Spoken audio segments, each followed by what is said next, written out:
कितनी थी बताइए? कौरव भाइयों में भी कितने थे? तो कहते 100 थे भाई, लेकिन पांडव उनकी तुलना में कितने थे? 5 थे। लेकिन इतिहास में ये सब साक्षी होकर के लिखा गया, बताया गया कि पांडवों की विजय हुई, क्योंकि पांडव कैसे थे? प्रीत बुद्धि थे, भगवान से उनकी प्रीत थी। और कौरव कैसे थे? विपरीत बुद्धि थे, क्योंकि उनको भगवान से वो प्रीत नहीं थी। तो इसलिए जो लिखा गया, सबसे पहले तो ये समझ जाइए कि कोई महाभारत सचमुच ऐसा वाला नहीं हुआ था जो आज हम समझते हैं हाँ सच में ऐसे ही लड़े थे, सच में ऐसे ही हुआ था। और एक बात जो जानने योग्य है, कुरुक्षेत्र का मैदान कहाँ पर है ना?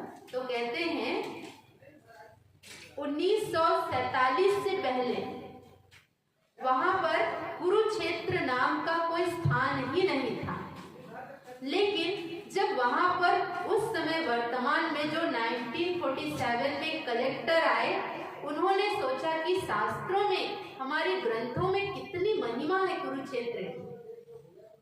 और उस समय तो हरियाणा क्षेत्र का वो एक प्रदेश था और जिसका नाम था स्थानेश्वर। आज भी जब आप वहां जाएंगे तो स्टेशन के पास उसमें जो बोरा लगा रहता है ना, स्टेशन में जो बोर्ड होता है, एक तरफ अभी भी स्थानेश्वरी मिलेगा लिखा हुआ, लेकिन एक तरफ कुरुक्षेत्र भी मिलेगा।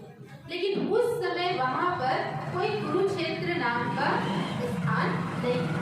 तो जब उस समय वर्तमान जो कलेक्टर हुए, उन्होंने सोचा कि इतना ऊंचा ज्ञान जो देने का स्थान जो लिखा हुआ है हमारे धर्म ग्रंथों में, हमारे शास्त्रों में, आने वाली पीढ़ी को हम क्या कहेंगे?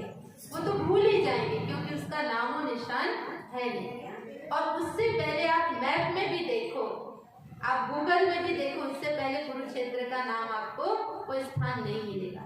तो उस स्थानेश्वर को बदल करके नाम रखा कुरुक्षेत्र। 47 से ये इधर है।